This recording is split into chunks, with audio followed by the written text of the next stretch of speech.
On this Sunday, when the presidential candidates were stumping around the nation, the woman who would be vice president came to our studios. It's such a pleasure to meet you two. Thank you so much. You mind if I take you up to the set? Sure. Alaska Governor Sarah Palin, exclusively in our studios, one-on-one, the only local sit-down interview she has done. Sarah Palin up close, like we have not seen her before. She spoke candidly, emotionally, about the polls, the politics, and the price her family pays. What has been the toughest part of all this? Oh, to tell you honestly, the toughest part has been, well, first, not having enough hours in the day, because we would like to be in every town across, this great nation. I wish there were more hours, but toughest has been the shots taken against the kids, against the family. It's like, oh, man. They're your kids. They're my kids, Yeah. You got that mama grizzly bear in you. Sometimes you want to rear up on hind legs and say, wait a minute, it's a little bit unfair there. It has nothing to do with taking the country in a new direction. So that's been a tough part of it. But at the same time, I know that, you run for vice president or president, you better be tough enough to take the shots, and your family, too. It's a team effort. And in offering the family up in the name of service to the country, you better be thick-skinned enough to take it.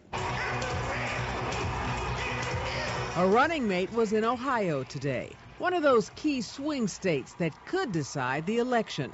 John McCain was talking taxes, an issue Governor Palin told us will be front and center the final 2 weeks. Our ticket supports reducing taxes, not taking more of what our small businesses and our families earn and produce and then redistributing that money. But there is no escaping the polls. Obama up in most by big numbers, too. I'm not going to put the stake in any poll right now. I believe that November 4th is the only poll that matters. There's no question Sarah Palin has infused the McCain campaign, even brought the Republican base back, but with it scrutiny.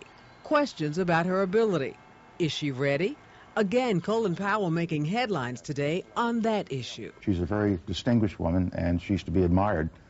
But at the same time, now that we have had a chance to watch her for some 7 weeks, I don't believe she's ready to be president of the United States, which is the job of the vice president. We asked Governor Palin her reaction to that. I beg to differ with him.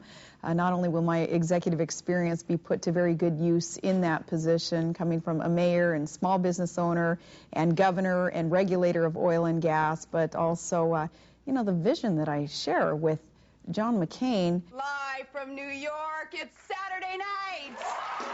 And what about last night? Everyone is talking about her appearance on Saturday Night Live. In fact, everyone's been talking about Tina Fey's impersonation on the show for months now.